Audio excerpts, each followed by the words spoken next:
World War is upon us. It has been unfolding in slow motion for years. The only question now is who will get blamed.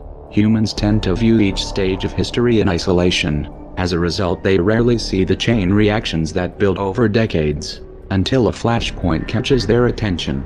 September 11th, 2001 was one such flashpoint. You could make the case that this was where it all began. There's some truth in that, but it's also an oversimplification. I mean, let's remember here, the people we are fighting today, we funded 20 years ago. And we did it because we were locked in this struggle with the Soviet Union. They invaded Afghanistan, and we did not want to see them control Central Asia. And we went to work. And it was President Reagan, in partnership with the Congress, led by Democrats, who said, you know what, sounds like a pretty good idea. Let's deal with the ISI and the Pakistani military, and let's go recruit these mujahideen, and let's get some to come from Saudi Arabia and other places, importing their Wahhabi brand of Islam, so that we can go beat the Soviet Union. Of course, the Dancing with the Stars version of the story. The U.S. backed the mujahideen in response to the Soviet invasion of December of 1979. You might want to run that version by Robert Gates, director of the CIA under Ronald Reagan and George Bush Sr., and Secretary of Defense under both George W. Bush and Barack Obama, because in his memoir entitled From the Shadows, he revealed that the U.S. actually began the covert operation 6 months prior, with the express intent of drawing in the Soviets. Oops. And they still haven't learned their lesson. Speaking of Al-Qaeda, if you do a Google search for jet fuel maximum burning temperature, you'll find an article from popularmechanics.com informing you that under ideal conditions jet fuel tops out at 1,500 degrees Fahrenheit, and that steel melts at 2,750 degrees. They go on to explain how it isn't a problem because for the towers to collapse, their steel frames didn't need to melt. Trouble is, the steel did melt. Of course, little details like the laws of physics never got in the way of a good story. Oh, by the way, did you ever find anyone who could credibly explain how the third building, World Trade Center Building 7, fell straight down at 5:21 p.m. that day, though it was not hit by any plane? And did they ever explain how the BBC reported this event 26 minutes before it actually happened? Though I know what you're thinking. Maybe it was a green screen and shoddy editing, and that we can't confirm the actual time from that clip, or can we? Turns out there was a second clip that did show the time. 21:54, that's 9:54 in England, 4:54 Eastern.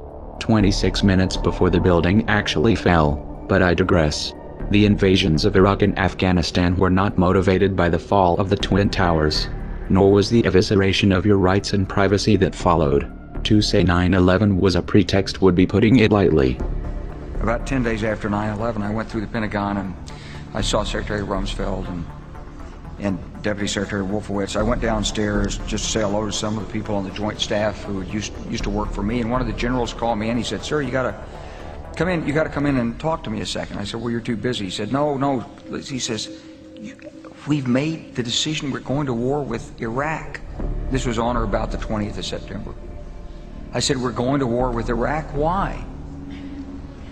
He said, "I don't know." He said, "I guess they don't know what else to do." So I said, "Well, did they find some information connecting Saddam to Al-Qaeda?" He said, No. He says, "There's nothing new that way. They've just made the decision to go to war with Iraq." He said, "I guess it's like we don't know what to do about terrorists, but we've got a good military and we can take down governments." And he said, "I guess if the only tool you have is a hammer, every problem has to look like a nail." So I came back to see him a few weeks later, and by that time we were bombing in Afghanistan. I said, "Are we still going to war with Iraq?" And he said, "Oh, it's worse than that." He said, he reached over on his desk, he picked up a piece of paper, he said, I just got this down from upstairs," meaning the Secretary of Defense's office today, and he said, "This is a memo that describes how we're going to take out 7 countries in 5 years, starting with Iraq and then Syria, Lebanon, Libya, Somalia, Sudan, and finishing off Iran." The best laid plans of men often go awry, but George W. Bush sure did try. Iraq and Afghanistan became quagmires, just like Cheney predicted. Do you think that the U.S. or UN forces should have moved into Baghdad? No. Why not? Because if we'd gone to Baghdad, we would have been all alone. There wouldn't have been anybody else with us. It would have been a U.S. occupation of Iraq. None of the Arab forces that were willing to fight with us in Kuwait were willing to invade Iraq. Once you got to Iraq and took it over and took down Saddam Hussein's government, then what are you going to put in its place? That's a very volatile part of the world, and if you take down the central government in Iraq, you can easily end up seeing pieces of Iraq fly off.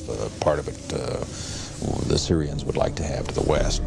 Part of eastern Iraq the Iranians would like to claim, fought over for 8 years. In the north, you've got the Kurds, and if the Kurds spin loose and join with the Kurds in Turkey, then you threaten the territorial integrity of Turkey. It's a quagmire. Obama picked up where Bush left off by toppling Libya and funding extremists in Syria, the precursors of ISIS. They knew the weapons were ending up in the hands of jihadists since at least 2012. They knew what would come next. A Department of Defense document from 2012, acquired through an FOIA request, shows that the US government was aware that these fighters intended to form a caliphate, and that this conflict would likely lead to a proxy war with Russia and China. The Middle East was being balkanized, every pocket of resistance broken up into bite-sized chunks, but it was taking too long. So Saudi Arabia invaded Yemen, and Israel did their part by repeatedly bombing the Syrian army. The most recent attack was in July. Oh, and Turkey helped too. It's been a team effort. In 2013, when the US-backed rebels in Syria got caught using sarin gas against civilians and the Western narrative fell apart, Russia became a diplomatic thorn in Washington's side.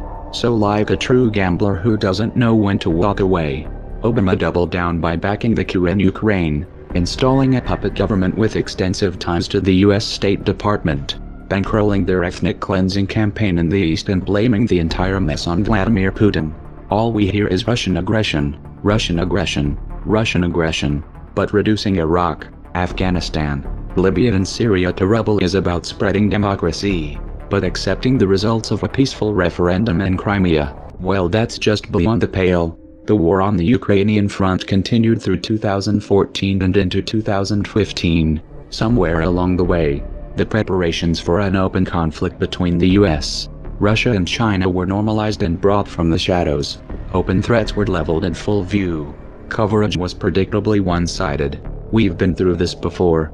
Weapons of mass destruction, human rights, Russian aggression, new excuses, same goal. If you want to start a war, the unwashed masses must be convinced to send their brothers, sons and fathers to die on the front lines. The specter of an external enemy must be etched into their collective mind through trauma, exaggeration and repetition.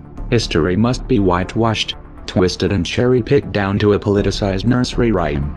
At no point should the real motives or consequences of such an endeavor be discussed. It stands to reason that if we want to stop a war, we must reverse this pattern. Let's start with a realistic look at the consequences. The United States and Russia alone possess a total of over 15,000 nuclear warheads, as of 2014, each of which are 10 to 30 times more powerful than those that the US used against Japan and Hiroshima and Nagasaki. During the Soviet era, it was understood that a hot war between these two countries would inevitably lead to the use of these weapons, and would therefore be an act of mass suicide. This idea was so deeply ingrained that it had its own acronym, MAD, Mutually Assured Destruction. In recent years, scientists have realized that this should be taken as a literal truth, regardless of which side may suffer the most in the initial exchange. A nuclear war between just these two countries, utilizing only the weapons which are slated to be active after the implementation of the START treaty in 2018, would release over 150 million tons of debris into the atmosphere. This debris would block out the sun, dropping global temperatures between 8 and 30 degrees centigrade. Agriculture would become impossible, mass extinctions would follow, and our species would not likely be exempt. This is a mild description. We're not even touching upon the direct consequences of the blasts, firestorms, and radiation poisoning, or the secondary deaths caused by exposure and disease. In this context, you might be inclined to believe that the use of these weapons would be completely off of the table, that every effort would be made to reduce stockpiles and that no new bombs would be built. Unfortunately, this is not the case. In recent years, US strategists have begun to promote the idea of limited nuclear warfare, with a focus on tactical nukes. The idea being that smaller weapons are more effective because they are actually usable. This isn't just talk. Under Obama, the US military developed the most expensive and most dangerous nuclear bomb ever, the B-6112. The B-6112 is a guided nuclear missile, the first of its kind, and its yield can be dialed down electronically for the desired effect.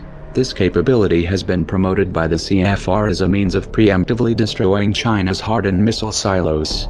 Apparently, the Obama administration took these recommendations to heart, because Section 1063 of the NDAA of 2013 directed the U.S. Strategic Command to prepare a report assessing the capability of the U.S. military to destroy a network of tunnels in China, and the known hardened and deeply buried sites of foreign nations, with conventional and/or nuclear forces. While Russia wasn't mentioned directly here, it should be clear that they are on that list. Those promoting this new stance claim that this is merely a new form of deterrence. But this line of argumentation, even if it were sincere, is fatally flawed. A preemptive nuclear strategy, especially when discussed in public, sends a clear message to those who are being threatened, that they themselves must strike first, and Russia and China do not possess tactical nukes, so their preemptive strikes would be full-scale. Of course, America's political establishment has a good reason to play chicken with all of our lives, and the future of this planet. The balance of geopolitical and financial power has been shifting, and not in Washington's favor.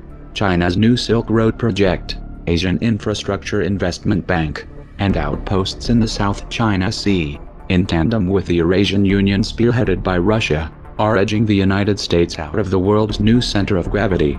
Pivots have failed, bilateral discussions have gotten nowhere, sanctions have backfired, trade agreements have stalled, influence has eroded. Washington is running out of options and time. The dollar-denominated financial system has peaked.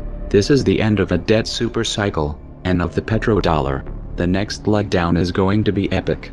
The powers that be would rather tip the board than lose the game.